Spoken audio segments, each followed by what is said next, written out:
The day my parents demanded I sign over my house to my brother was the day I realized they had no idea who they were dealing with. But what they didn't know about the hidden deed would change everything. I'd love to know which corner of the globe you're watching from. And if this story speaks to you, make sure to subscribe. Tomorrow's video is one you absolutely can't miss. I'm sitting across from them now in their cramped living room in Bakersfield, California. The same living room where I'd spent countless nights doing homework while my younger brother Marcus played video games upstairs. The same room where they'd told me I was responsible for setting an example, while Marcus got away with everything. The coffee table between us holds a stack of legal documents, and my mother's manicured finger taps impatiently on the mahogany surface. "Rebecca, this is simple," she says, her voice carrying that familiar edge of authority mixed with disappointment. "Marcus needs this house more than you do. You're successful, you have options. He's struggling." My father, Robert Sterling, adjusts his glasses and clears his throat. He's always been the one to deliver the logical argument after my mother lays the emotional groundwork. "Your brother made some poor financial decisions with that cryptocurrency investment. He lost his down payment, his credit is shot, and Sarah is pregnant with their second child. They need stability." I look at the documents again. Transfer of deed. My house. The 3-bedroom Victorian in Sacramento that I'd spent 2 years renovating. With my own hands, working nights and weekends while building my architectural firm. The house where I'd finally felt like I belonged somewhere. Where every tile in the bathroom and every beam in the ceiling represented hours of my life, my vision, my money. Marcus sits in the corner armchair, the same spot where he used to sulk, when he got in trouble as a kid. Except now he's 32, married, and apparently still expecting other people to solve his problems. He won't meet my eyes, but there's something in his posture, a cockiness that tells me he's already mentally moved into my house. "She'll do it," he says to our parents, not to me. "Rebecca always does the right thing." The right thing, as if handing over everything I'd worked for was somehow virtuous. As if my success was a family resource, rather than the result of 16-hour days and sacrificed weekends. My mother leans forward, her expression softening in that practiced way she'd perfected over the years. "Honey, you bought that house as an investment anyway. You can buy another one. Marcus can't. His family needs roots, stability. You understand that, don't you?" I understand more than they think I do. I understand that this conversation isn't happening because Marcus deserves my house. It's happening because they've spent 34 years conditioning me to believe that my role in this family is to be the solution to everyone else's problems. The documents sit there, waiting. A pen rests beside them, silver and expensive. Probably chosen specifically for this moment. My mother always had a flair for dramatic presentation. "Think about little Emma," my father adds, referring to Marcus's 4-year-old daughter. "She needs a yard to play in, good schools. Your neighborhood has excellent schools." Emma. They're using my niece now, pulling her into this mess as emotional leverage. I think about her curly red hair, the way she lights up when she sees me, how she calls me Aunt Becca and makes me pinky promise to read her 3 stories whenever I visit. She has no idea that her uncle and grandparents are using her as a bargaining chip. "The housing market is impossible right now." Marcus finally speaks directly to me. "Sarah's been crying every night about raising 2 kids in that apartment. The walls are thin, the neighbors are loud, and now with another baby coming." He trails off, letting the implication hang. I've seen their apartment.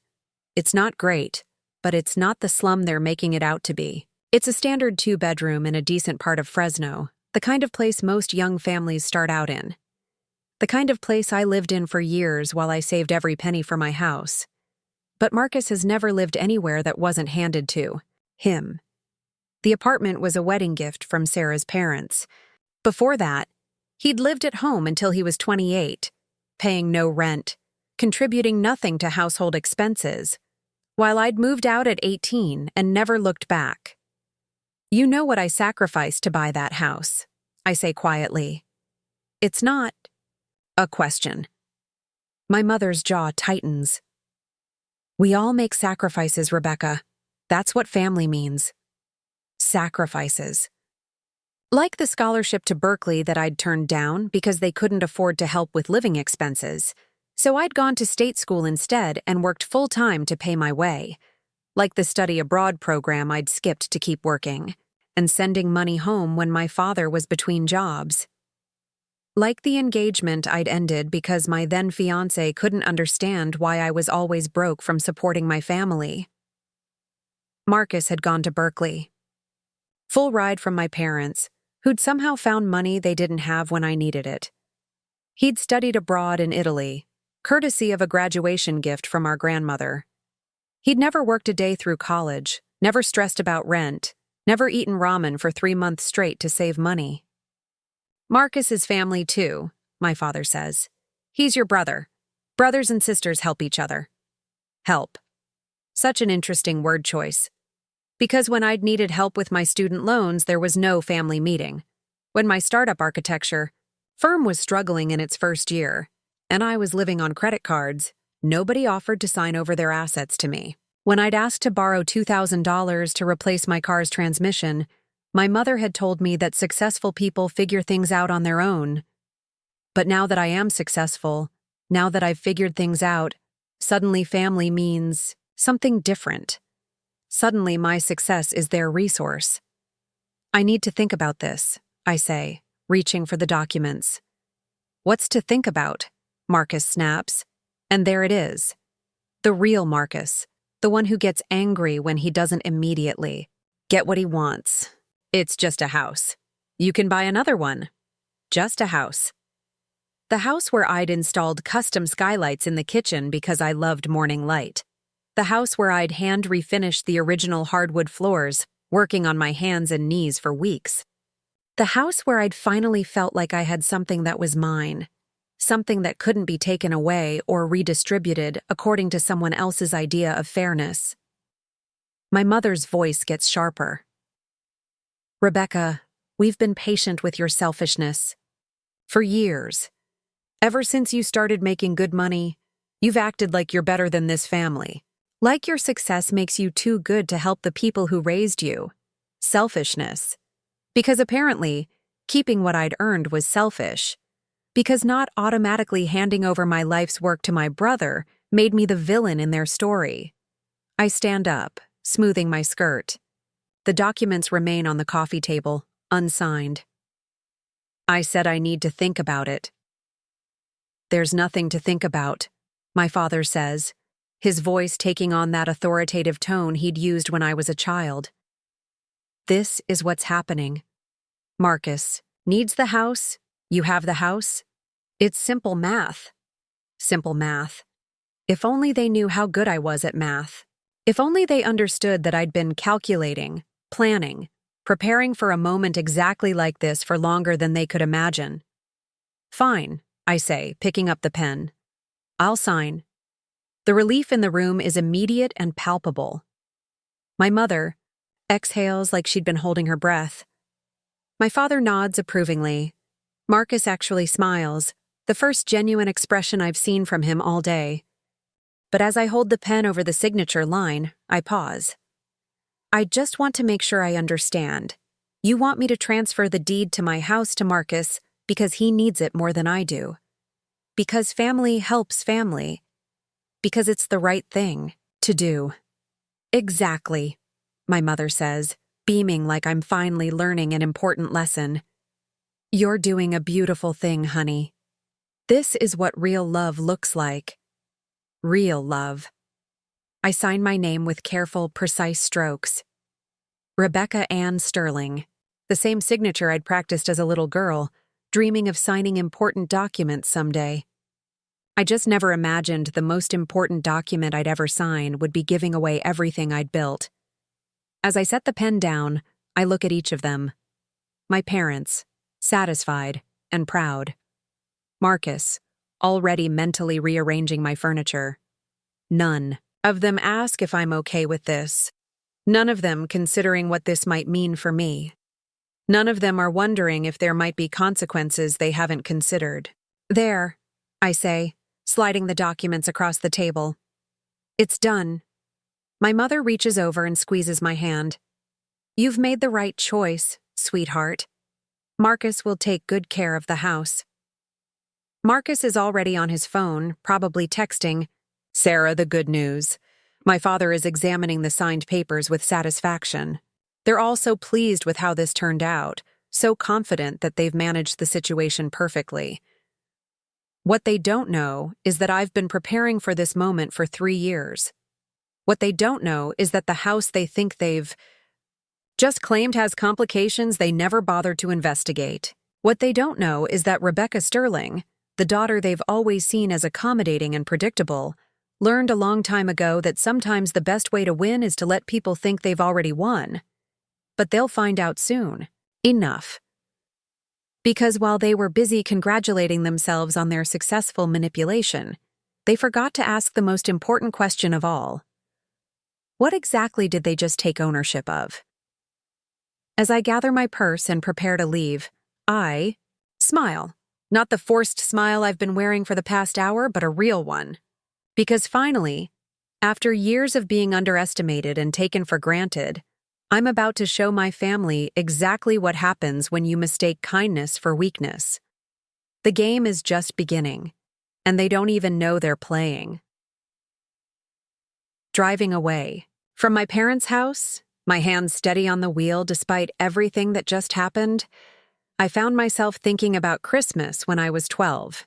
Marcus had wanted a PlayStation so badly he'd cried when he saw other kids playing one at school. I'd saved my allowance for 6 months, doing extra chores, babysitting the neighbors' kids on weekends. When Christmas morning came, Marcus got his PlayStation from Santa, and I got a sweater from the clearance rack. A lot of love and effort went into bringing this story to life. If you're enjoying it, we'd be so grateful if you'd subscribe to our channel. Now, back to where we left off. My mother had pulled me aside later, whispering conspiratorially, "You're such a good big sister, Rebecca. Marcus needed that more than you needed whatever you were saving for." I'd never told them I was saving for art supplies. I'd been accepted into an advanced drawing class, but it required special pencils and paper that cost more than my parents wanted to spend, so I'd planned to buy them myself. Instead, my savings went to Marcus's Christmas joy, and I spent the semester drawing with regular number 2 pencils on notebook paper while my classmates used professional materials. That was the first time I learned that my dreams were negotiable, but Marcus's wants were essential. The pattern crystallized when I was 16. I'd been working at the local diner every weekend and summer, saving for a car. Not some fancy teenager dream car, just reliable transportation so I could get to my job and help with family errands. I'd accumulated almost $3,000. Over 2 years, kept in a savings account my parents had helped me open. Then Marcus crashed his bike and needed surgery for a broken arm. The insurance covered most of it, but there were co-pays and physical therapy costs. I came home from school one day to find my parents sitting at the kitchen table with bank statements spread between them. "Rebecca, we need to borrow from your savings," my father had said, not quite meeting my eyes. "It's just temporary. We'll pay you back as soon as the insurance settlement comes through." The settlement never came. Marcus healed perfectly, went back to playing baseball, and eventually got a car for his 16th birthday anyway. A newer, nicer car than anything I'd ever owned. My savings account sat empty for years, a reminder that my financial security was always subject to family emergencies that somehow never applied when I was the one in need. When I graduated high school with a 4.2 GPA and 3 scholarship offers, you'd think there would have been celebration. Instead, there was calculation. The scholarships covered tuition, but not room and board. My parents sat me down for another one of their family meetings. "Berkeley is expensive," my mother had said, spreading out financial aid documents like she was dealing cards. "Even with the scholarship, you'd need thousands for housing and food." We just can't swing that right now with your father's work situation. My father's work situation. He'd been laid off 3 months earlier and was collecting unemployment while half-heartedly looking for another job. Mostly, he was watching television and complaining about how nobody wanted to hire experienced workers. Sacramento State offered you money too, my mother continued. And you could live at home, save money. It's the practical choice. Practical. Always practical when it comes to my future. But when Marcus graduated 4 years later with a 2.8 GPA and no scholarships, suddenly my parents found money they'd insisted didn't exist when I needed it. Suddenly there were student loans they could co-sign, family friends who could help with housing costs, a whole network of support that materialized for their son's Berkeley dreams.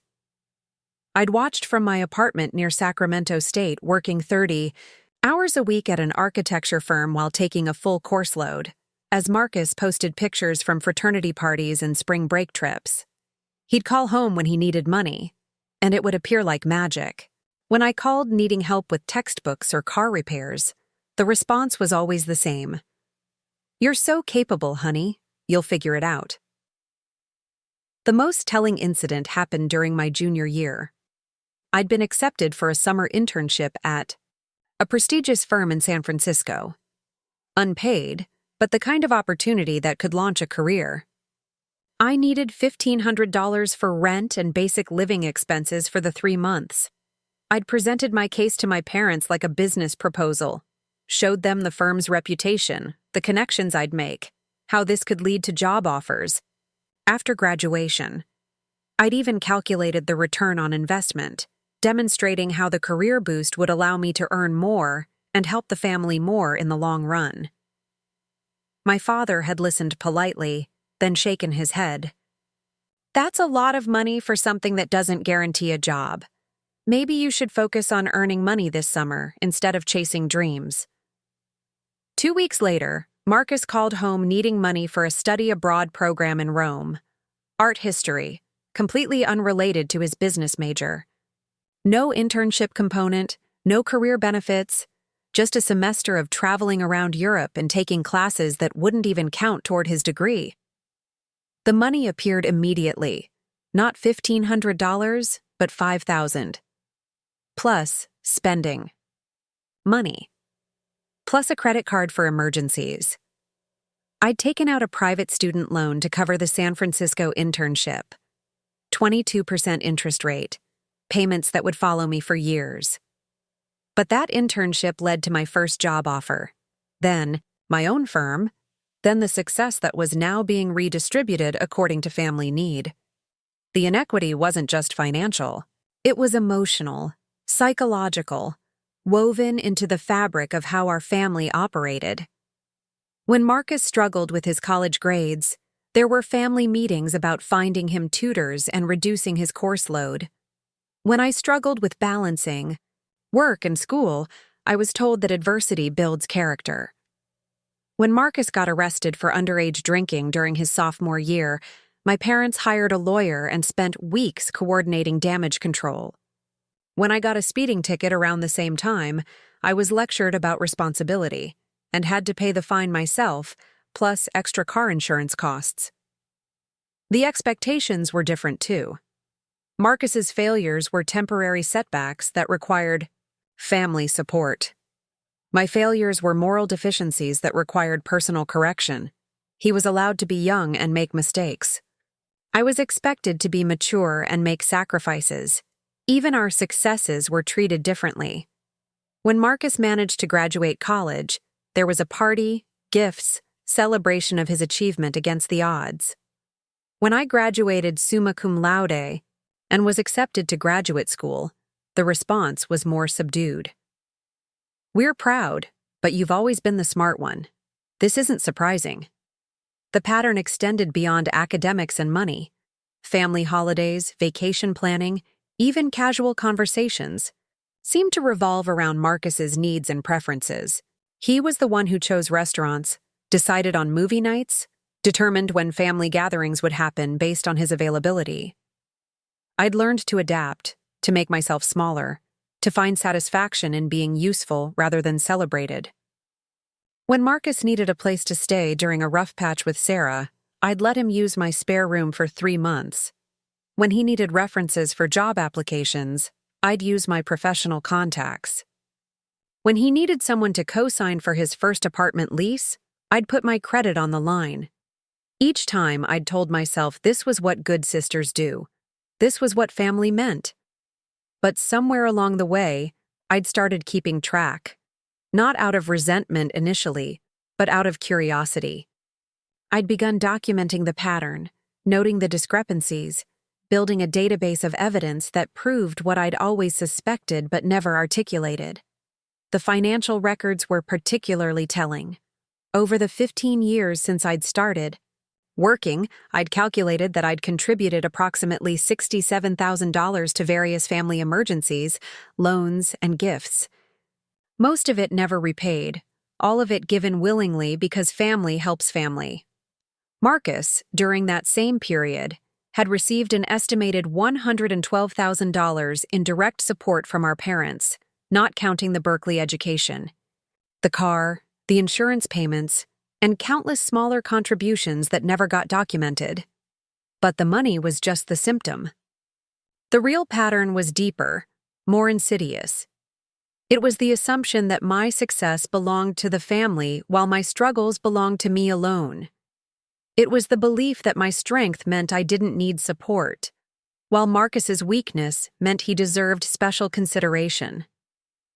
It was the way they'd trained me to see my own needs as selfish and everyone else's needs as sacred. The house demand wasn't an isolated incident.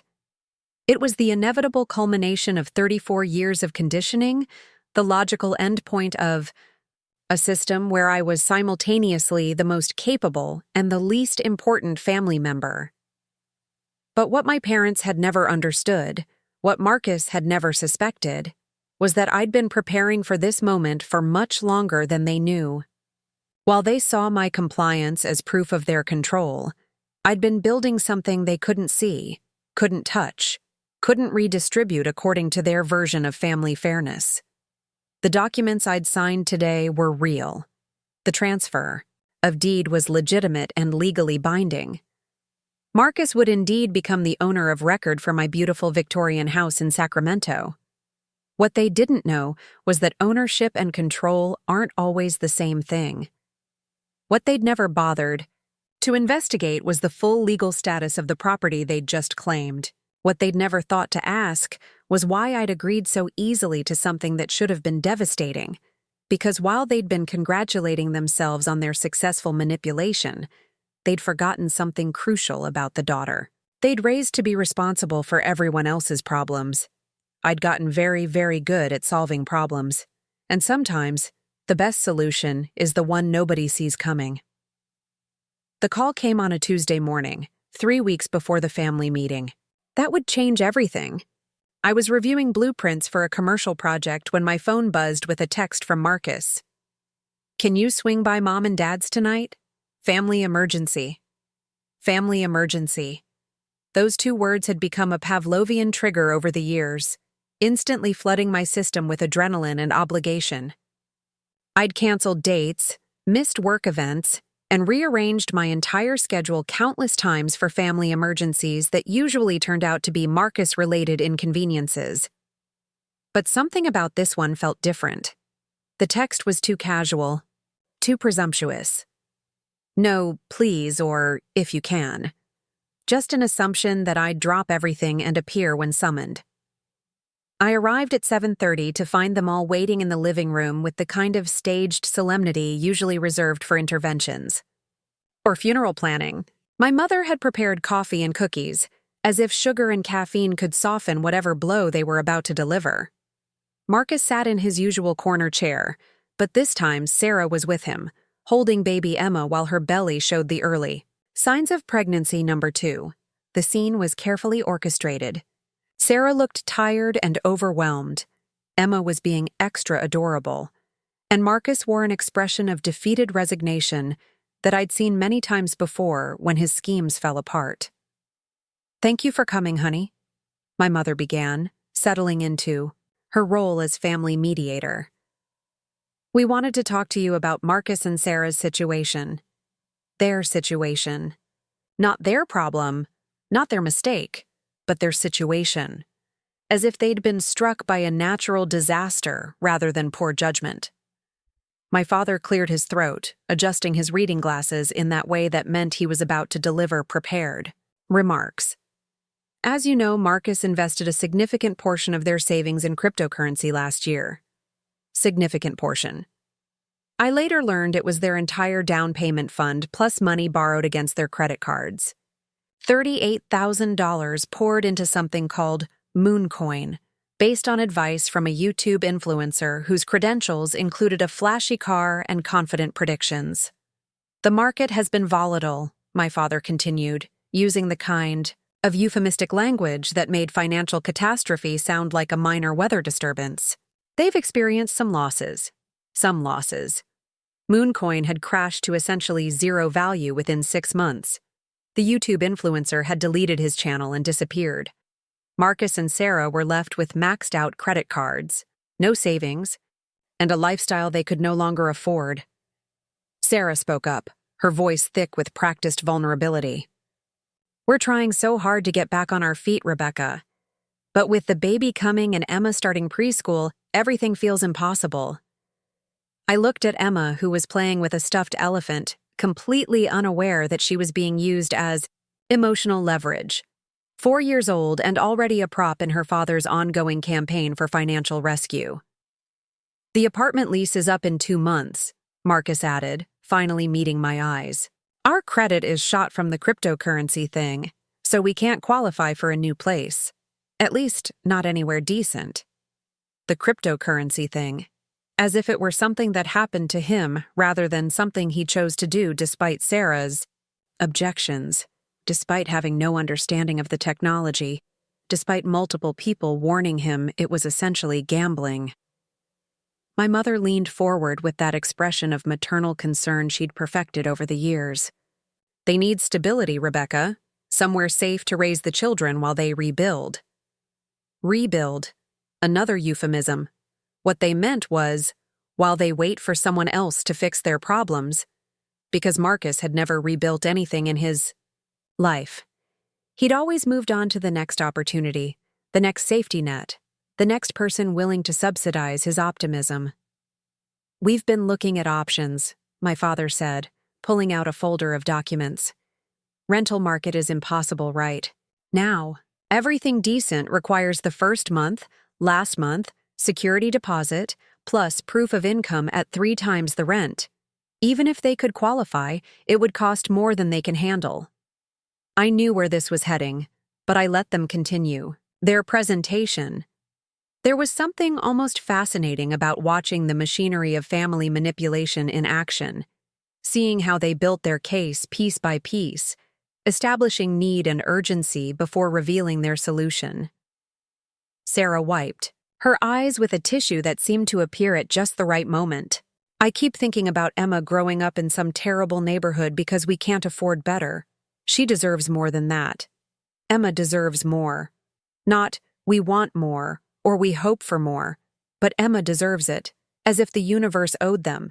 A comfortable lifestyle regardless of the choices they'd made.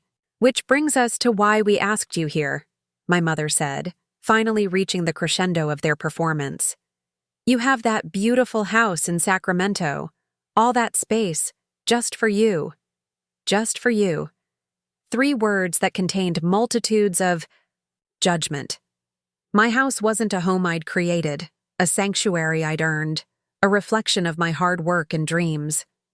It was excess, waste, selfishness made manifest in real estate form.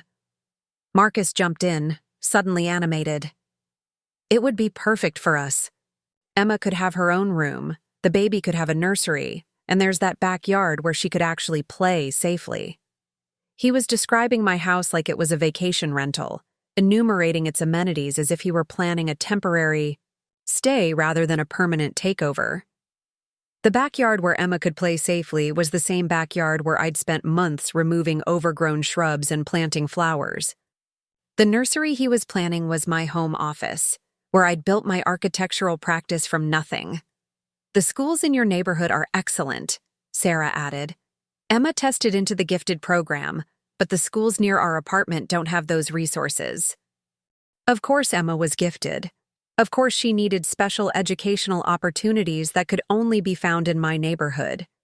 Another layer of pressure, another reason why my housing situation needed to be redistributed for the greater good.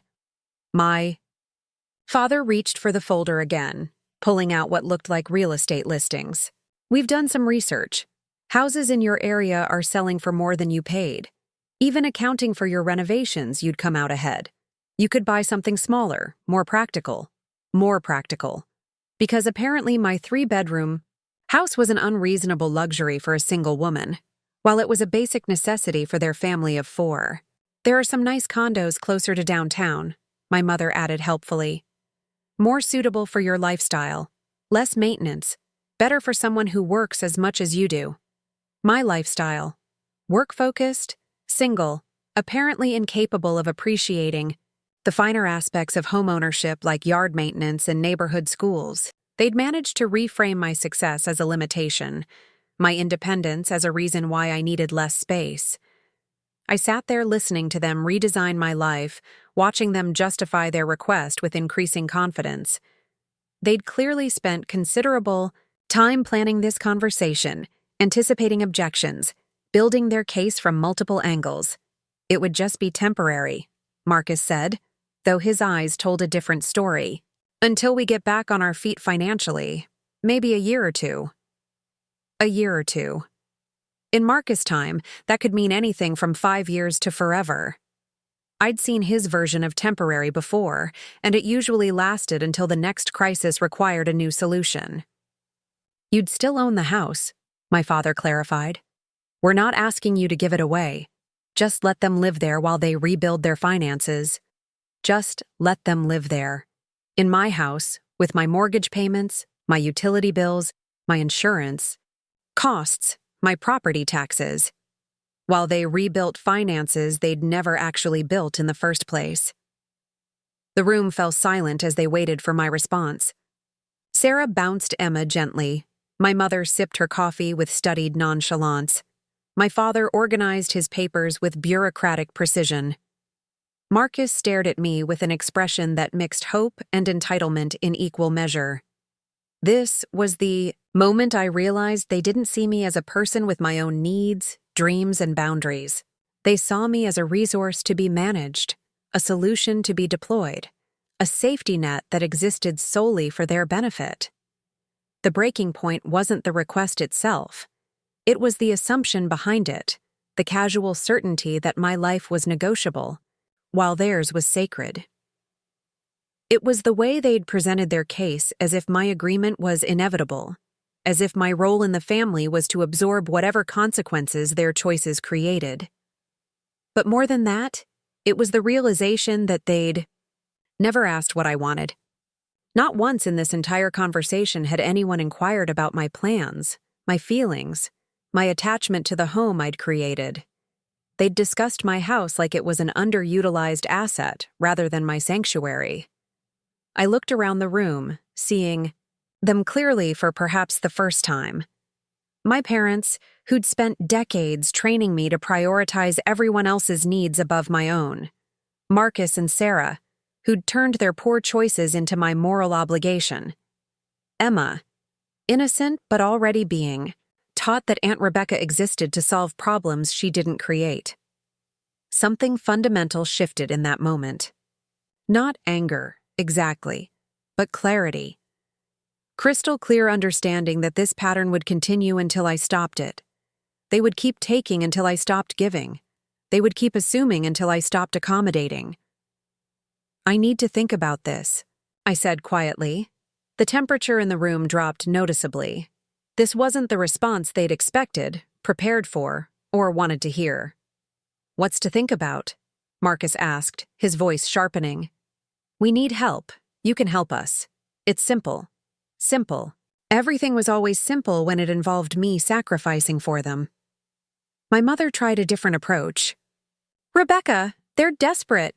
Sarah is pregnant. Emma needs stability. This is your family. My family. The same family that had never offered me their house when I was struggling. The same family that had watched me work multiple jobs, take on debt, and sacrifice opportunities without once suggesting I deserved better. "I understand the situation," I said, standing up. "I just need some time to consider all the implications." All the implications. If they'd been paying attention, they might have wondered what implications I was referring to. But they were too focused on their own needs to consider what complications might arise from their request. As I gathered my purse and prepared to leave, I realized this wasn't just about housing.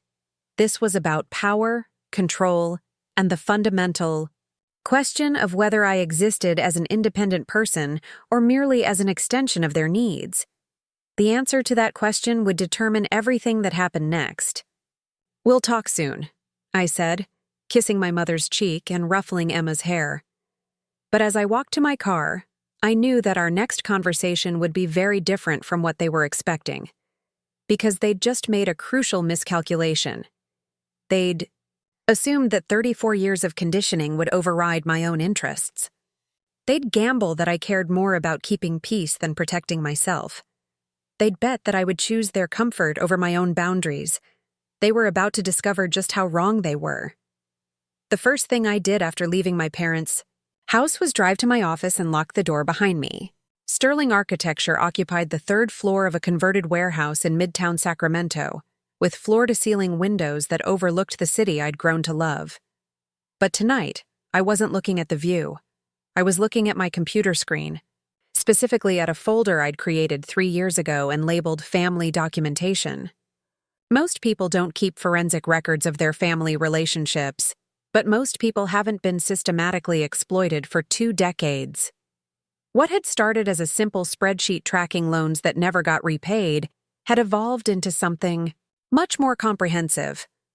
Every text message, every email, every request for money, every broken promise, every instance of favoritism, all of it cataloged with dates, amounts, and outcomes. The cryptocurrency conversation had triggered something deeper than anger. It had activated a kind of professional instinct I'd developed through years of architectural project management. When you see structural problems, you don't just patch them temporarily. You either fix the foundation or you demolish and rebuild. Opened my laptop and began typing, creating a new document titled Project Home Security. The name was deliberately ambiguous. It could mean securing my home, or it could mean something else entirely. The first phase was information gathering. I needed to understand exactly what they thought they were asking for, and more importantly, what they didn't know they were asking for. I pulled up the property records for my house, documents I hadn't looked at in detail since the purchase 2 years ago. Elm Street, Sacramento, California. Purchase price, $425,000. Current estimated value, $580,000. But those were just the surface numbers, the ones my family had probably researched when they built their case for why I should give up my excess housing. What they hadn't researched, what they couldn't have known to look for, were the complications buried in the property's legal history. Complications I'd discovered during the original purchase process, and had spent considerable time and money to navigate. The house had been owned by an elderly woman named Dorothy Chen, who'd lived there for 47 years. When she decided to sell, there had been some unusual circumstances involving her late husband's estate. The property had what's called a life estate remnant, a legal mechanism that gave Mrs. Chen the right to live in the house until her death, while technically transferring ownership to a trust. When I bought the house, Mrs. Chen had moved to assisted living, and I'd purchased both the property and assumed responsibility for the terms of the life estate. It was complicated enough that most buyers had walked away. I'd seen it as an opportunity to get a beautiful house at below market price, with the understanding that I was taking on certain legal obligations. Those obligations were spelled out in excruciating detail in a 47-page document that was part of my deed. A document that most people, including real estate agents, barely glanced at because life estates are relatively rare and the language is dense legal terminology. but I'd read every word, multiple times, because understanding the fine print had saved me $60,000 on the purchase price. The key provision, buried on page 32, was something called a conditional residency clause.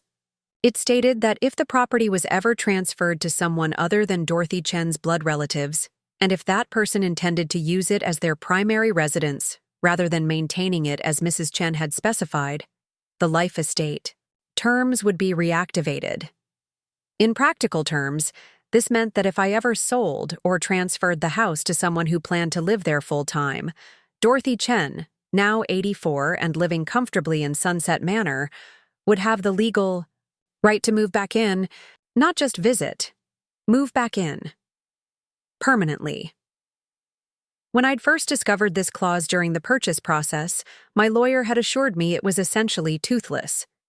Mrs. Chen was elderly, settled in assisted living, and had no desire to return. The clause was a legal fossil, he'd said, left over from her husband's overly cautious estate planning.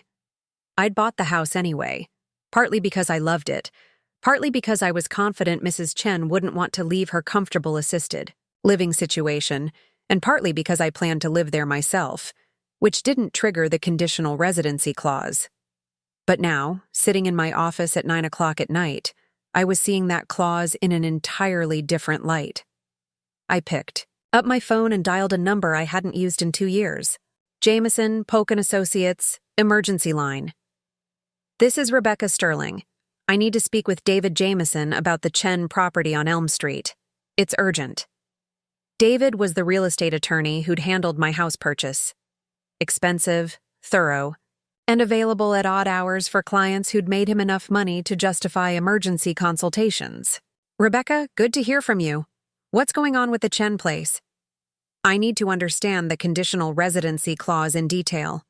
Specifically, what would happen if I transferred the deed to my brother, who's planning to move in with his family? There was a pause. Well, that would definitely trigger the clause. Your brother would be a non-blood relative planning primary residency. Mrs. Chen would have the right to return, and she'd have priority over any other occupants. Priority meaning what, exactly? Meaning she could move back into her house, and your brother would have to accommodate her. The house would essentially become a shared residence, with Mrs. Chen having primary rights to common areas and decision-making authority over modifications or changes. I smiled for the first time in days. How long would it take to process a deed transfer? Standard transfer? About 10 days if you expedite it. But Rebecca, you need to understand, if your brother moves into that house and Mrs. Chen decides to exercise her rights, it could get very complicated very quickly. I understand completely. What would I need to do to prepare the transfer documents? We talked for another 20 minutes, covering the technical details of deed transfers, notification requirements, and timeline considerations. David agreed to prepare the necessary paperwork and have it ready by the end of the week. After hanging up, I opened a new browser tab and searched for Sunset Manor, Sacramento. The assisted living facility where Dorothy Chen had been living for the past 2 years had excellent reviews and a waiting list. But I knew from my closing documents that Mrs. Chen had maintained the right to return to her house at any time. I never contacted her directly. There had been no reason to. But now I was curious about her current situation and, more importantly, her feelings about the house she'd called home for nearly 5 decades. The next morning, I drove to Sunset Manor, with a bouquet of flowers and a carefully planned introduction. The facility was pleasant enough. Well-maintained gardens, cheerful common areas, the kind of place where active seniors could maintain independence while having support available. I found Dorothy Chen in the library, a tiny woman with silver hair and sharp eyes, reading a thick biography of Eleanor Roosevelt. Mrs. Chen, I'm Rebecca Sterling. I bought your house on Elm Street. Her face lit up immediately. Oh, you're the young architect who fell in love with my kitchen skylights. I was surprised she remembered me. We'd only met briefly during the final walkthrough, but apparently, I'd made an impression. I've taken good care of the house. I assured her. I restored the hardwood floors and planted roses in the front garden, just like you had. We talked for over an hour. About the house, about the neighborhood, about the changes she'd seen in Sacramento over the decades. Dorothy was sharp, funny, and surprisingly nostalgic about her former home. I think about that house every day, she admitted. This place is fine, comfortable, but it's not home, you know? Home is where you raised your children, where you cooked thousands of meals, where every corner holds a memory. Do you ever think about moving back? Her eyes grew wistful. The lawyers made it. Sounds so complicated when I moved here. All that legal language about life estates and conditional clauses. I assumed it was just paperwork, that the house would move on without me. It doesn't have to be complicated, I said carefully. The house still remembers you. The legal arrangements your husband made, they were designed to protect your right to return whenever you wanted. We talked about practical considerations. Her health was good for her age. She was mobile and independent. And she'd been feeling increasingly isolated at Sunset Manor, despite the social activities. The house had been modified for senior accessibility before she'd moved out. Grab bars, ramps, and a first-floor bedroom that had been her late husband's office.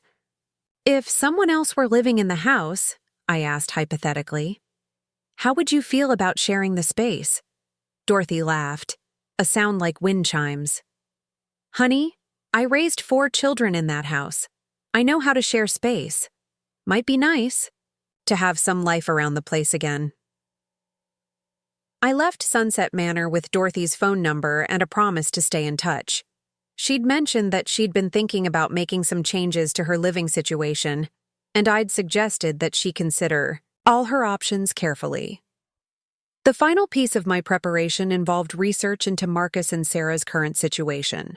Not just the financial crisis they'd presented to the family, but their actual circumstances, their patterns, their real intentions.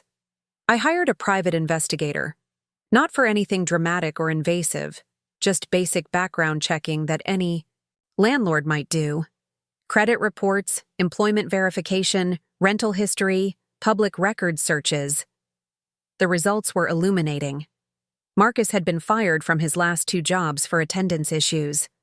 Sarah had a history of lease violations and complaints from previous landlords about unauthorized occupants and property damage.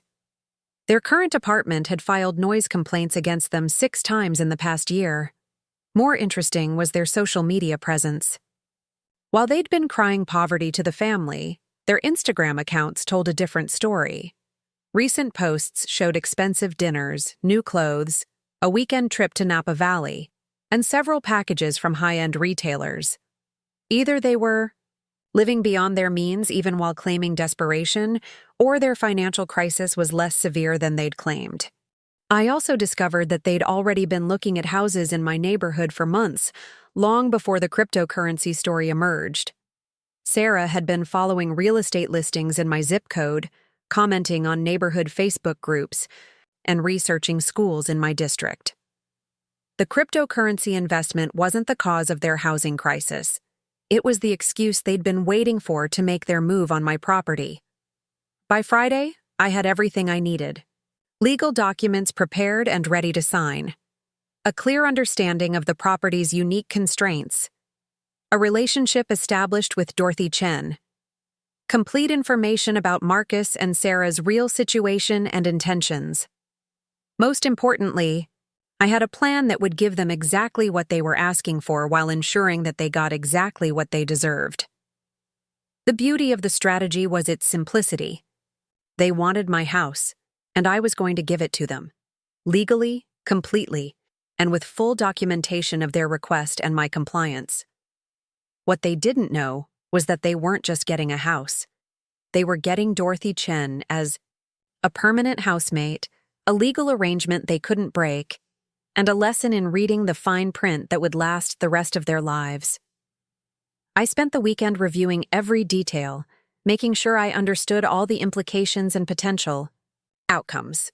By Monday morning, I was ready to make the call that would set everything in motion. Mom? It's Rebecca. I've been thinking about what we discussed. Can we have another family meeting? I've made my decision. The second family meeting took place, exactly 1 week after the first, and the atmosphere was entirely different. Where the previous gathering had felt like an intervention, this one buzzed with anticipation and barely contained excitement. My parents had clearly spent the week convinced that their persistence had worn me down, that family pressure had triumphed over my initial resistance. Marcus arrived 20 minutes early, which was unprecedented in his adult life. He'd even dressed up, button-down shirt, clean jeans, hair combed like he was attending a job interview rather than a family discussion. Sarah wore a flowing maternity dress that accentuated her pregnancy, and Emma had been dressed in her finest outfit, complete with patent leather shoes that squeaked adorably across my parents' hardwood floors. They'd staged this meeting just as carefully as the first one, but now the energy was celebratory rather than manipulative. My mother had prepared a full spread of sandwiches and cookies, as if we were gathering to celebrate good news rather than discuss real estate transfers. My father had cleared the coffee table completely, leaving space for what he clearly expected to be a signing ceremony. "Rebecca, sweetheart, you look tired," my mother said, as I settled into the same chair I'd occupied the week before. "Have you been getting enough sleep?" It was a loaded question, designed to suggest that I'd been losing sleep over their request, wrestling with guilt and obligation until I'd finally come to the right decision. The truth was quite different. I'd been sleeping better than I had in months, filled with the kind of peaceful anticipation that comes from finally taking action after years of passive accommodation. "I've been thinking a lot," I replied truthfully. "About family, about responsibility, about what really matters." The three of them exchanged meaningful glances.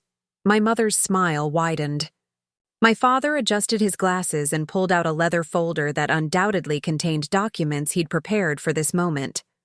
Marcus leaned forward in his chair, unable to hide his eagerness. "We're so proud of you for considering this," Sarah said, bouncing Emma gently on her lap. "It means everything to us to know that Emma will grow up in a safe, stable environment." Emma, oblivious to her role as emotional leverage, was more interested in the pattern of sunlight streaming through my parents' lace curtains. She'd been coached to be extra charming today. I could tell by the way she kept glancing at the adults for approval after each cute gesture. "We know this isn't easy for you," my father began, settling into his mediator role.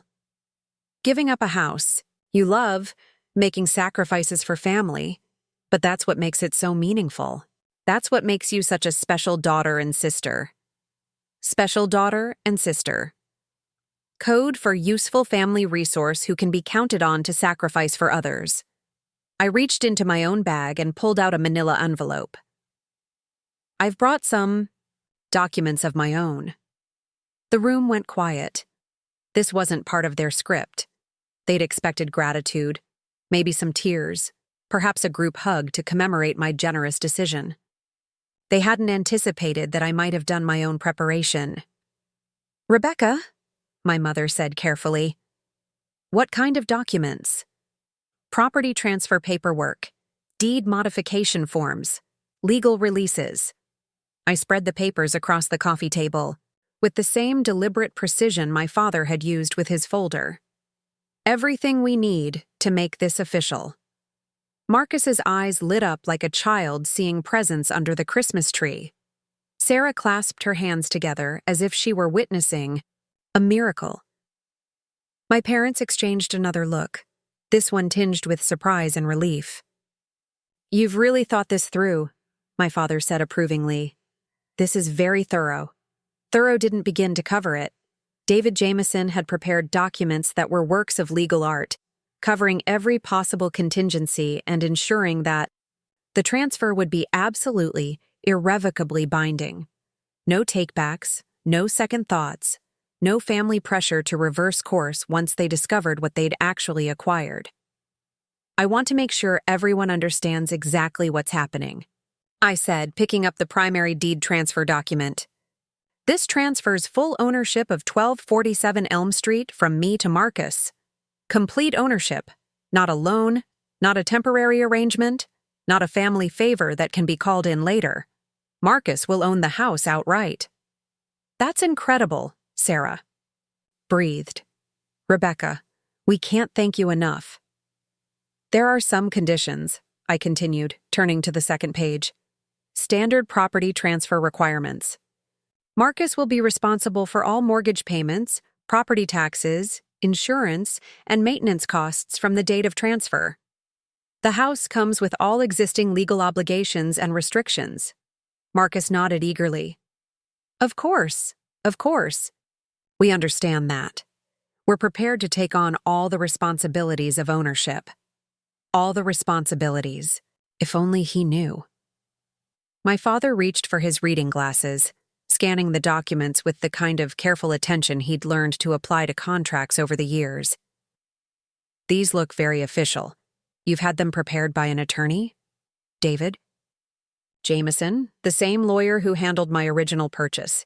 He's made sure everything is legally sound and binding. What about the financial arrangements? My mother asked. The mortgage payments? The transfer of equity? This was the moment I'd been waiting for. The question that would reveal just how much they'd taken for granted about my willingness to absorb their problems. The mortgage balance is approximately $218,000, I said matter-of-factly. Marcus will assume full responsibility for those payments starting next month. The equity I've built, about $160,000. I'm signing over as a gift. The silence that followed was profound. They'd been so focused on getting the house that they hadn't really considered the financial mechanics of ownership. Marcus's face went slightly pale as the reality of mortgage payments sank in. Sarah's celebratory expression shifted to something more calculating as she processed the numbers. My mother was the first to recover. That's very generous, Rebecca. More generous than we expected. Family takes care of family, I replied, using their own words. Isn't that what you've always taught me? My father cleared his throat. Marcus, you'll need to qualify for the mortgage assumption. The bank will require income verification, credit checks, all the standard procedures. Marcus squirmed in his chair. His recent job history and cryptocurrency-damaged credit score weren't exactly bank-friendly, but he'd clearly assumed that would be someone else's problem to solve. We'll figure that out, he said with the casual confidence of someone who'd never actually had to qualify for a mortgage. The important thing is that Rebecca is willing to help us. Actually, I said, pulling out another document, I've already spoken with the bank. They've agreed to process the assumption based on your current financial profile, but there are some additional requirements. The bank had been very interested in the unusual circumstances of the property transfer, especially when I'd explained the family emergency that was driving the decision. They'd agreed to work with Marcus, but only with significantly modified terms that reflected his actual creditworthiness. What kind of requirements? Sarah asked, her voice tight with sudden anxiety. Higher interest rate, larger down payment. To offset the risk, monthly income verification for the first 2 years. Standard procedures for borrowers with recent credit issues. The down payment requirement was particularly interesting. 12% of the current mortgage balance, due at closing. Money that Marcus and Sarah definitely didn't have. Money that they'd obviously assumed I would provide along with the house itself. How much of a down payment? Marcus asked quietly. $26,000. The number hung in the air like smoke from an explosion. $26,000 that they didn't have, couldn't borrow, and couldn't manifest through cryptocurrency speculation or family manipulation. Rebecca, my mother said carefully, surely you don't expect Marcus to come up with that kind of money when you're giving him the house. I'm giving him ownership, I corrected. The bank is giving him the loan. Those are separate transactions with separate requirements. My father leaned back in his chair, finally beginning to understand that this gift came with complications they hadn't anticipated. Is there any way to structure this differently? Maybe you could help with the down payment as part of the transfer? I could, I said agreeably. I could loan Marcus the down payment money at fair market interest rates with a payment schedule that works within his budget. Standard family lending practices. Standard family lending practices. Unlike every other loan I'd made to family members over the years, this one would be documented, scheduled, and enforced. Marcus looked like he was doing mental math and not liking the results. What would the monthly payments be for the mortgage and the family loan combined? I consulted my notes, though I knew the numbers by heart. Approximately $4,200 per month, plus property taxes, insurance, and maintenance reserves. $4,200. More than Marcus currently earned in a good month, significantly more than he could realistically sustain given his employment history and spending. Patterns. Sarah stood up abruptly, pacing to the window with Emma in her arms. "This isn't what we discussed," she said, her voice strained. "We talked about Rebecca helping us, not taking on debt we can't handle." "You asked for my house," I replied calmly. "This is what owning my house actually costs."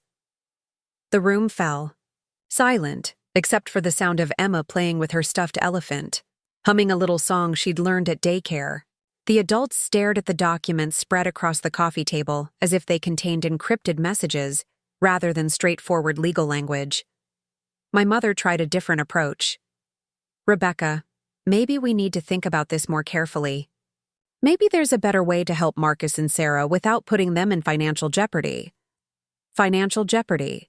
Interesting how quickly their perspective shifted when the real costs became clear. When they thought I would absorb all the expenses, giving away my house was a beautiful family gesture. When Marcus had to shoulder the actual burden of ownership, suddenly it was financial jeopardy. "I'm open to alternatives," I said reasonably. "We could structure it as a rental arrangement instead. Marcus and Sarah could rent the house from me at a fair market rate, probably around $3,800 a month for a property of that size and location. $3,800 a month. Still more than they could afford, but at least it wouldn't require a down payment or damage their credit further when they inevitably defaulted." Marcus shook his head. "We can't afford that either. That's more than twice what we're paying now." "Then, maybe," I said gently, "you need a less expensive solution to your housing problem." The words hit the room like a physical force. After weeks of presenting their crisis as my responsibility to solve, after building their entire case around my obligation to sacrifice for their benefit, they were finally confronting the mathematical reality of their situation. They couldn't afford my house. They couldn't afford any house in my neighborhood. They couldn't afford the lifestyle they wanted, regardless of who was subsidizing it. Sarah returned to her seat, her celebration outfit now looking more like a costume from a play that had ended badly. "So, what are you saying? That you won't help us after all?" "I'm saying I'll help you exactly the way you asked me to help you. You wanted ownership of my house, and I'm prepared to transfer ownership. These are the real costs of ownership." My father gathered the documents, stacking them with careful precision. "This is much more complicated than we realized. We need time to consider the financial implications." Time to consider. After pressuring me for an immediate decision, after presenting their crisis as urgent and desperate, suddenly they needed time to think things through. "Of course," I said, standing and collecting my copy of the papers. "Take all the time you need. The documents will be valid for 30 days. As I prepared to leave, Emma looked up from her elephant and smiled at me with pure, uncomplicated affection. "Bye-bye, Aunt Becca. Thank you for the cookies. Thank you for the cookies." The only genuine gratitude I'd received all evening, from the only person in the room who wasn't trying to manipulate me. I kissed her forehead and whispered, "You're welcome, sweetheart. Take care of yourself." Walking to my car, I could hear muffled voices through the living room window, urgent, heated discussion about options and alternatives and what they were going to do now. The celebration had turned into crisis management, and the crisis was entirely of their own making. Phase 1 was complete. They now understood the true cost of what they'd demanded, and they were discovering that wanting something and being able to afford it weren't the same thing.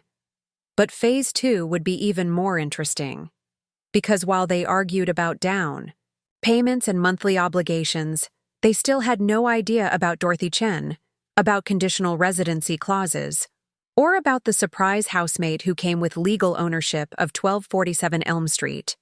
That revelation was still to come. 3 days after the document signing meeting, my phone rang at 6:30 in the morning. Marcus's name flashed on the screen, and even before I answered, I knew this conversation would be different from all the others we'd had over the years. "Rebecca, we need to talk. Now." No greeting, no pleasantries, just the clipped tone of someone who'd spent 72 hours discovering that life is more complicated than they'd assumed. "Good morning, Marcus. What's on your mind?" "Don't play games with me. We went to the bank yesterday. Do you have any idea what you've done?" I settled back in my kitchen chair, coffee mug in hand, sunlight streaming through the skylights I'd installed with my own money and my own vision. "I've done exactly what you asked me to do. I prepared to transfer ownership of my house to you. The bank says we can't qualify for the loan. Our debt-to-income ratio is too high, and with the cryptocurrency thing on our credit report, they want a co-signer." A co-signer. Of course they did. Marcus and Sarah's financial profile looked like a textbook example of high-risk borrowers, and banks don't stay in business by ignoring obvious red flags. "That's unfortunate," I said sympathetically. "What will you do?" "What will we do? You're going to co-sign the loan, obviously. You're giving us the house anyway. What's the difference?" "What's the difference?" The difference was approximately $218,000 in potential liability, plus the legal obligation to make payments if they defaulted, plus the damage to my credit rating when their financial irresponsibility inevitably caught up with them. "I'm not co-signing your mortgage, Marcus." Silence. Then an explosion of indignation that I could hear clearly even holding the phone away from my ear. "What do you mean you're not co-signing? You said you'd help us." "I said I'd transfer the house. To you. I never said I'd guarantee your ability to pay for it." "That's the same thing. If you give us a house we can't afford, you're not really giving us anything." Interesting logic. Apparently, a gift wasn't actually generous unless it came with no strings attached and no personal responsibility for the recipients. "Marcus, you asked for ownership of my house. Ownership comes with costs. If you can't afford those costs, maybe you need to reconsider whether you really want ownership." "We want the house, Rebecca. We need the house. Emma needs stability. Sarah needs space for the baby. You know all this. Needs versus wants, an important distinction that seemed to escape him entirely. Emma needed safety and love, which she could get in any decent housing situation. Sarah needed adequate space for 2 children, which their current apartment actually provided. What Marcus and Sarah wanted was my lifestyle, my neighborhood, my equity, funded by my money and guaranteed by my credit. "Have you considered other options?" I asked reasonably. "There are plenty of nice apartments in good school districts, maybe a duplex or a townhouse that's more within your budget range." "We don't want an apartment. We want a real home for our family. A real home." As if apartments weren't real homes.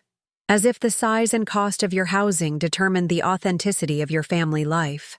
"Then you'll need to figure out how to qualify for a mortgage on your own." Another pause, then a different tone, calculating rather than angry. "What if we structured it differently?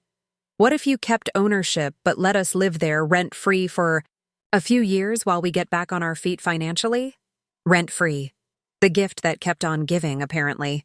Now they wanted to live in my house, with all the benefits of homeownership and none of the costs, while I continued to pay mortgage, taxes, insurance, and maintenance on a property I no longer occupied. That's not the arrangement we discussed. Marcus. The arrangement we discussed doesn't work. You have to be flexible here. Flexible. I'd been flexible for 34 years. I'd been so flexible I'd twisted myself into a pretzel accommodating everyone else's needs while ignoring my own. I've been as flexible as I'm going to be. The offer stands as presented. Full ownership transfer with all associated costs and responsibilities. If that doesn't work for you, we can explore other housing solutions. Other housing solutions? Rebecca, we're family. This isn't some business transaction. Family. The word that had been used to justify decades of one-way generosity, the magic phrase that was supposed to erase considerations of fairness, reciprocity, or personal boundaries. You're right. It's not a business transaction. In a business transaction, both parties would have carefully considered the terms before agreeing. In a family situation, apparently, I'm supposed to absorb unlimited costs and risks for your benefit. That's not fair. Not fair. Coming from someone who'd spent years taking advantage of family generosity without reciprocation, the phrase was almost laughable. Marcus, I need to get ready for work. Let me know what you decide about the house transfer. I hung up before he could respond, but I knew this wasn't over. The family pressure campaign was just getting started. The next call came from my mother. An hour later. Rebecca, I just spoke with Marcus. He's very upset about your conversation this morning. I imagine he is. Reality can be upsetting when you're not used to dealing with it. That's a cruel thing to say about your brother. Cruel. Expecting a 32-year-old man to take financial responsibility for his own choices was apparently cruel. Mom, Marcus, asked for ownership of my house. I agreed. Now he's discovering that ownership comes with obligations he doesn't want to meet. You know he can't afford those mortgage payments on his salary. Then maybe he can't afford to own my house. Rebecca, you're being deliberately difficult. We all know you could co-sign the loan without any real risk to yourself. Without any real risk. Because my credit rating, my financial security, and my legal obligations were apparently disposable resources when it came to facilitating Marcus's lifestyle ambitions. I'm not co-signing anyone's mortgage, Mom. That's my final answer. Then, you're not really helping them at all, are you? You're just playing games. Playing games. Apparently, having boundaries was a game. Protecting my financial interests was manipulative, and expecting grown adults to handle their own responsibilities was cruelty. The third call came from my father that evening. His approach was different, disappointed. Rather than angry, sorrowful, rather than demanding. Rebecca, your mother tells me you're unwilling to help Marcus with the mortgage situation. I'm unwilling to co-sign a loan for someone who's already proven he makes poor financial decisions. He made one mistake with that cryptocurrency investment. Everyone deserves a second chance. One mistake. As if the cryptocurrency disaster existed, in isolation, rather than being the latest in a lifelong pattern of poor judgment, subsidized by family bailouts. Dad, Marcus has had dozens of second chances, and third chances, and fourth chances. At some point, natural consequences have to mean something. Natural consequences?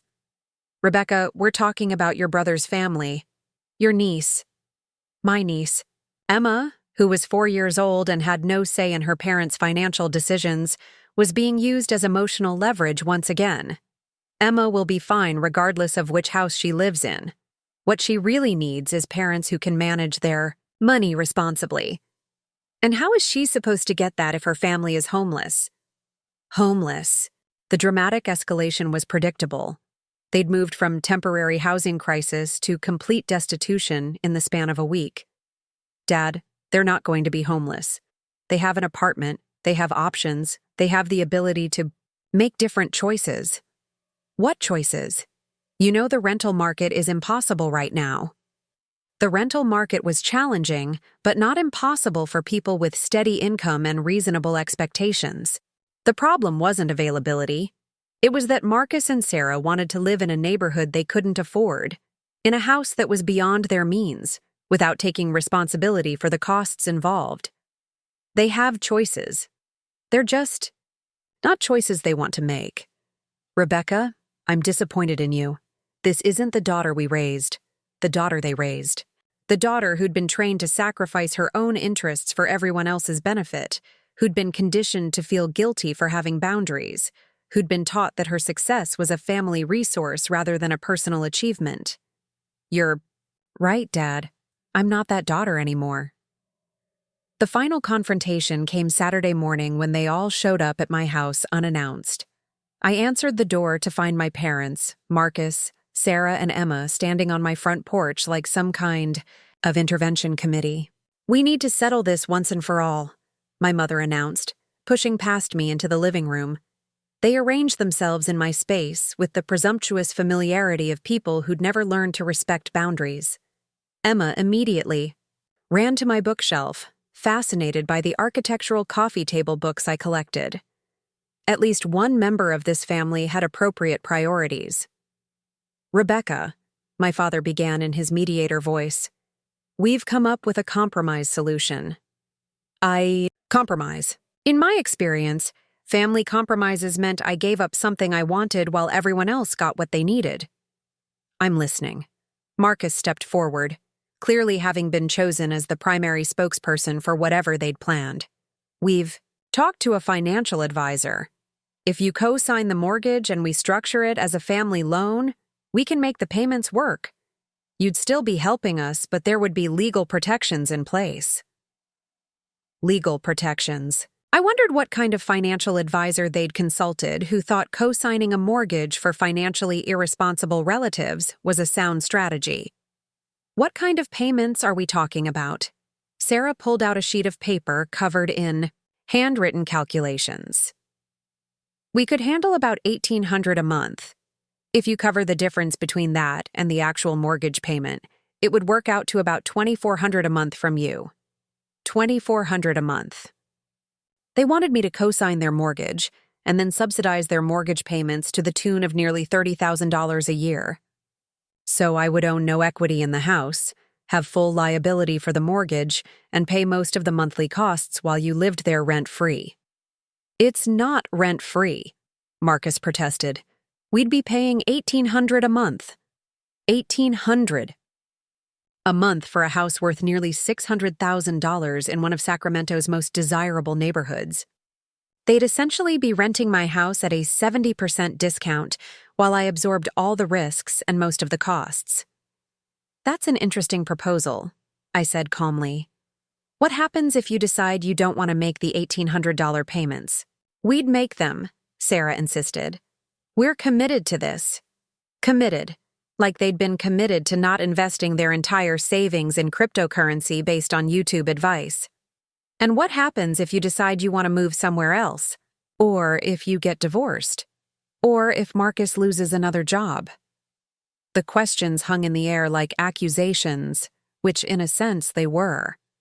I was accusing them of being exactly what they'd proven themselves to be: unreliable, irresponsible, and quick to make their problems into other people's obligations. My mother tried a different approach. Rebecca, we're not asking you to do this forever. Just until they get established, build some equity, improve their credit. Forever. In family terms, temporary arrangements had a way of becoming permanent, especially when the people benefiting from them had no incentive to change. How long exactly? Maybe 5 years, my father suggested. Long enough for Marcus to advance in his career, for their financial situation to stabilize. 5 years of mortgage payments, 5 years of insurance, taxes, and maintenance costs, 5 years of financial liability for people who'd already proven they couldn't manage money responsibly, $150,000 in subsidies, minimum, not counting the equity I'd be signing over. Emma looked up from the books she'd been examining. Aunt Becca, why is everyone talking so serious? Everyone is talking so seriously. Out of the mouths of babes, the recognition that this conversation had an undertone of conflict that even a 4-year-old could detect. We're just discussing some grown-up things, sweetheart. Are you sad? You look sad. I wasn't sad. I was something much more dangerous. I was completely crystalline clear about what was happening and what needed to happen next. I'm not sad, Emma. I'm just thinking very carefully about an important decision. I looked around the room at my family, seeing them with absolute clarity for perhaps the first time in my adult life. My parents, who'd spent decades conditioning me to believe that my role was to subsidize everyone else's choices. Marcus and Sarah, who'd built their entire lifestyle around the assumption that someone else would pay for their mistakes. And Emma, innocent and wonderful, being raised to see Aunt Rebecca as an inexhaustible resource rather than a person with her own needs and boundaries. I've made my decision, I said quietly. The room went completely silent. Even Emma stopped turning pages and looked up expectantly. I will transfer the house to Marcus exactly as originally discussed. Full ownership, with all associated costs and responsibilities. No co-signing, no subsidies, no ongoing financial support. Rebecca, my mother started. I'm not finished. My voice was calm, but absolutely final. If Marcus can't qualify for the mortgage on his own, then he can't afford to own the house. It's that simple. But we need help, Sarah said, her voice breaking. We can't do this alone. Then maybe you need to consider options that don't require my financial guarantee. Marcus stood up abruptly, his face flushed with anger. You know what, Rebecca? Keep your house. We don't need your charity. Charity. After weeks of demanding my house, my equity, my mortgage guarantee, and my ongoing financial support, he was framing my refusal to subsidize their lifestyle as a failure of generosity. That's your choice, Marcus. It's not charity we need, Sarah added, tears starting to flow. It's family support, but apparently that doesn't mean anything to you anymore. Family support. The phrase that had been weaponized against me for decades, used to justify every unreasonable request and unfair expectation. But as they gathered their things and prepared to leave in a huff of righteous indignation, none of them knew that their rejection of my inadequate help had just triggered the most interesting part of my plan. Because while they'd been focused on mortgage terms and monthly payments, they'd never asked the most important question about the house they'd demanded. Who else might have legal rights to live there? Dorothy Chen was about to become a very important part of their lives, whether they wanted her to or not. 2 weeks passed in blessed silence. No phone calls demanding explanations, no surprise visits, no family emergencies that require my immediate attention. For the first time in years, my evenings belonged to me, my weekends were my own, and my bank account remained stable without unexpected family withdrawals.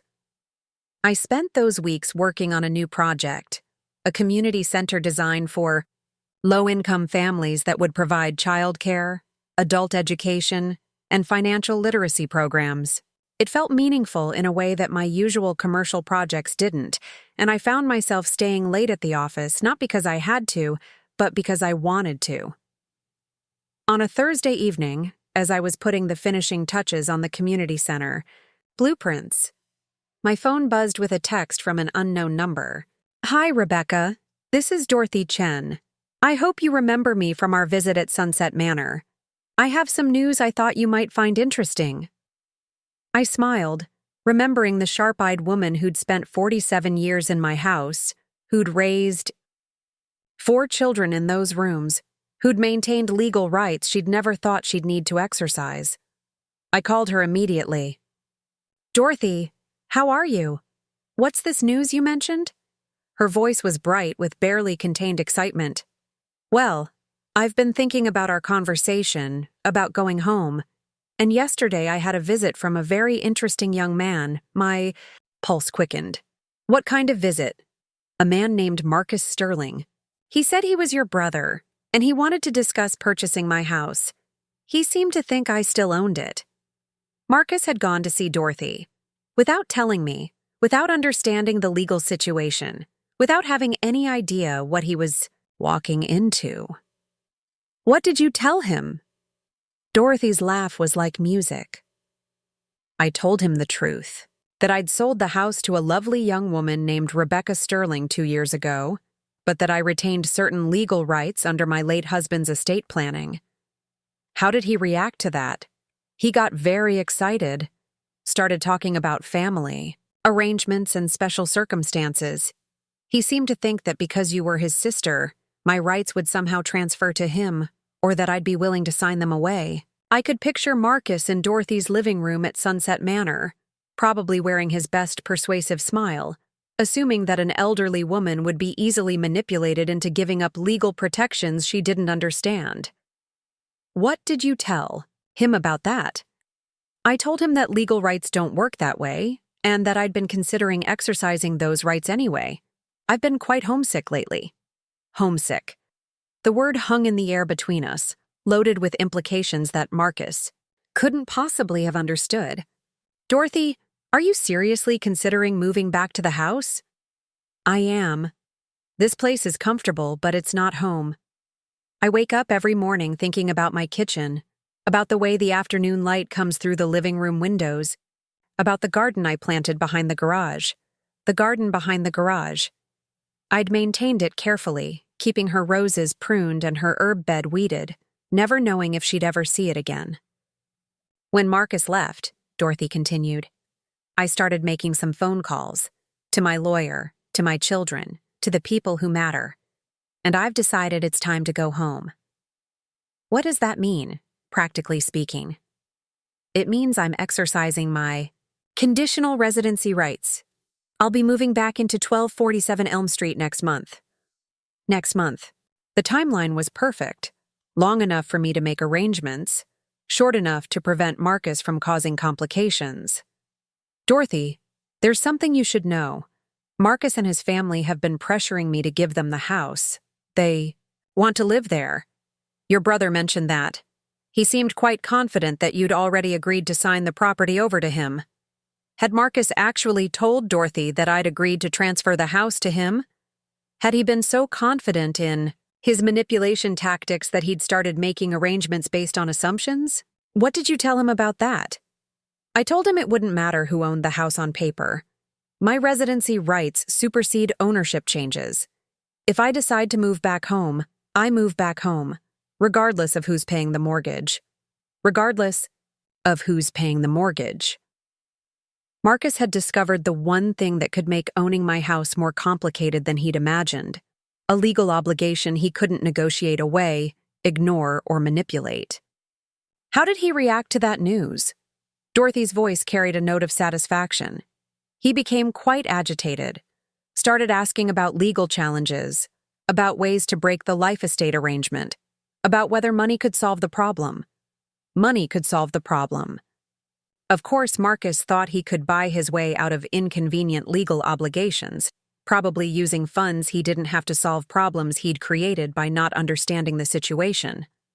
I told him that the life estate was established by my husband's will and confirmed by the probate court. It's not something that can be wished away or purchased. If I want to live in my house, I live in my house.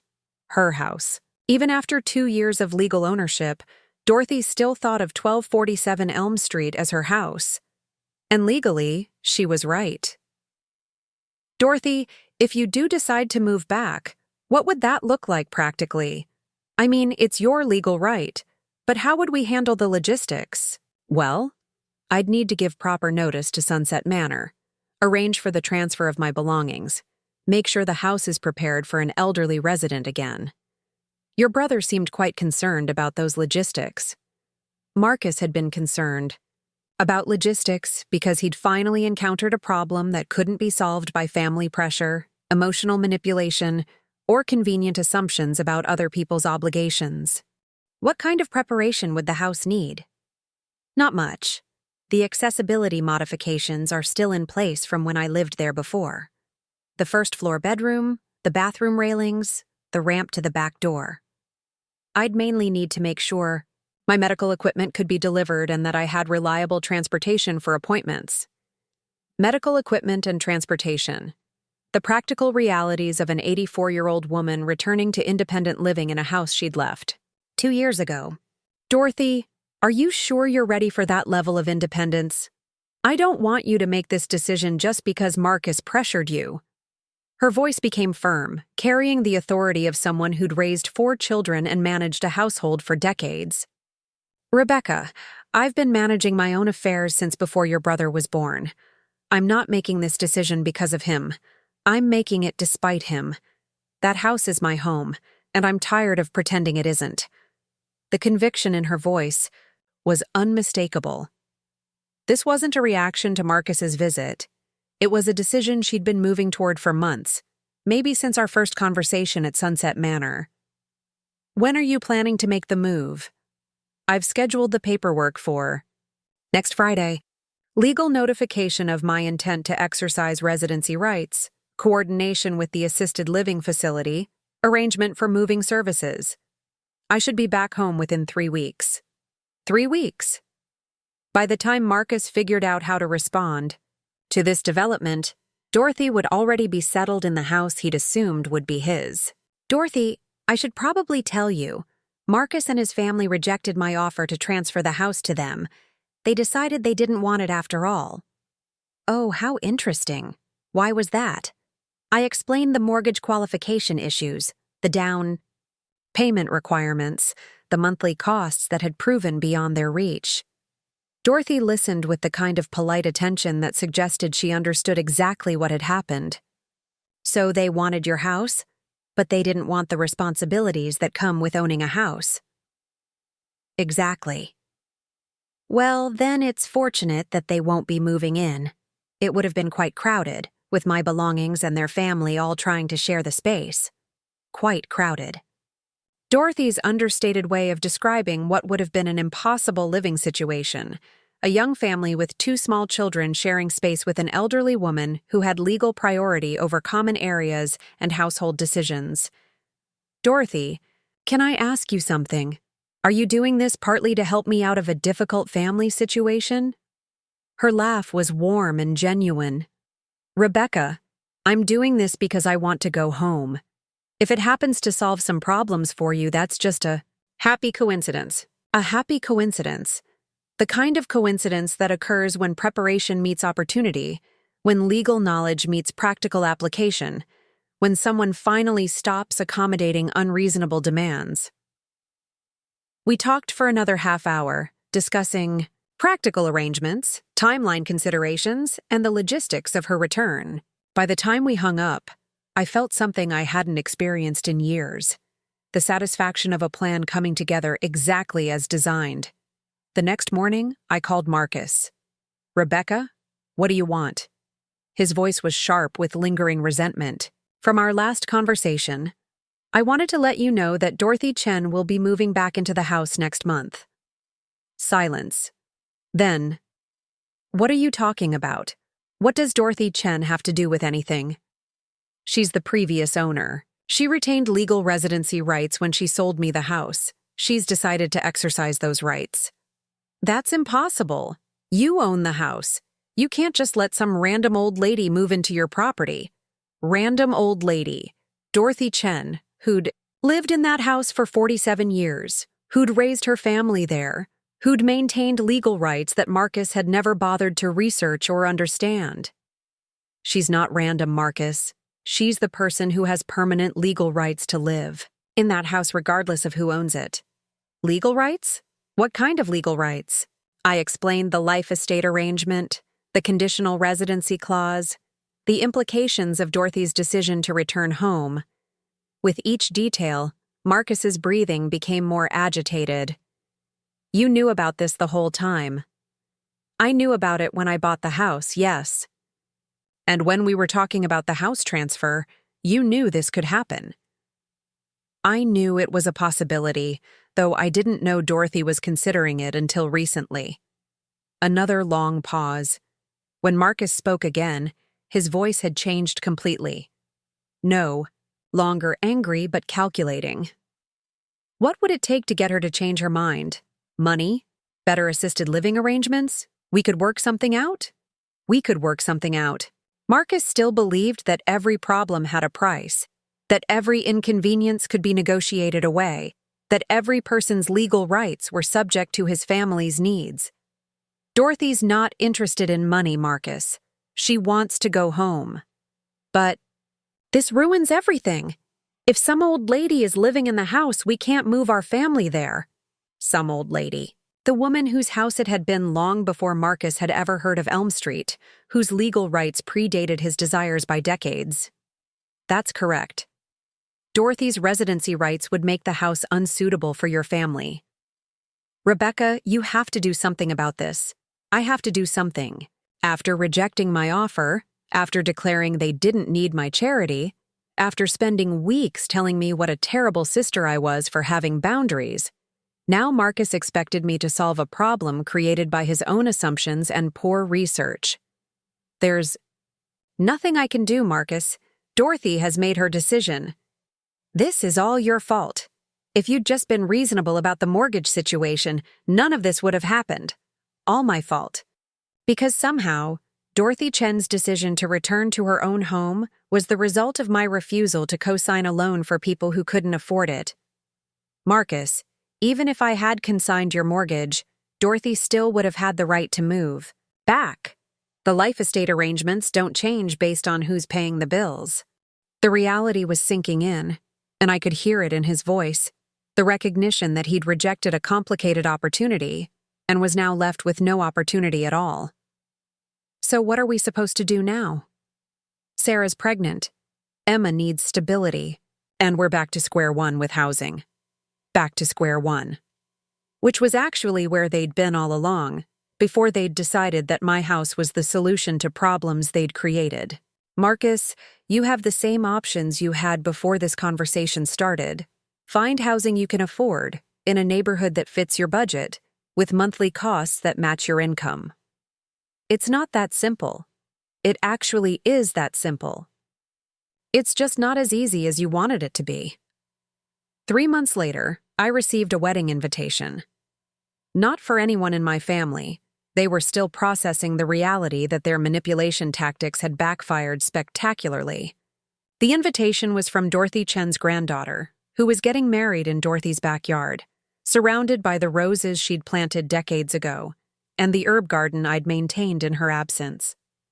I attended the wedding, bringing architectural drawings for the accessibility improvements Dorothy wanted to make to her home. She'd decided to install a chairlift to the second floor and convert the upstairs office into a bedroom suite for visiting family members. You know, she told me, as we watched her granddaughter dance with her new husband, I never thanked you properly for taking such good care of my house while I was away. You don't need to thank me, Dorothy. I loved living there. And I love being back. But I've been thinking, a house this size is really too much for one person. I've been considering taking in a housemate. A housemate.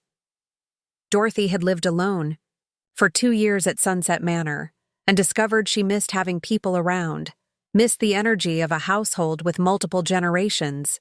What kind of housemate? Someone quiet, responsible, who appreciates old houses and understands the value of maintaining them properly. Maybe someone who knows about architecture and design. I looked at her with growing understanding. Dorothy, are you asking if I'd like to move back? I'm suggesting that we might both benefit from a shared living arrangement. You could have the entire second floor as your private space, and we could share the common areas. I could use help with maintenance and upkeep, and you could have the stability of knowing you'd never be displaced by family pressure again. Never be displaced by family pressure again. The offer was more than housing. It was sanctuary, partnership, and the kind of family arrangement based on mutual respect rather than obligation. What would Marcus and Sarah think about that? Dorothy's eyes twinkled with mischief. I imagine they'd have some opinions. But since they're not paying the mortgage, maintaining the property, or living under this roof, their opinions are irrelevant. 6 months later, I moved back into my old house as Dorothy's housemate and partner in maintaining the property we both loved. The arrangement worked beautifully. I had the space and stability I needed. Dorothy had the companionship and assistance she wanted. And together we created a household based on mutual support rather than exploitation. Marcus and Sarah eventually Found a rental duplex in Modesto, 30 minutes from Sacramento in a school district that was adequate, if not exceptional. Marcus got a steady job at a logistics company, and they learned to live within their actual means rather than their aspirational lifestyle. Emma thrived regardless of her housing situation because what children really need isn't expensive neighborhoods or prestigious addresses. It's parents who are emotionally and financially stable enough to provide consistent love and support. My parents gradually accepted that their manipulation tactics no longer worked on their elder daughter. They maintained relationships with both their children, but the dynamic was fundamentally different.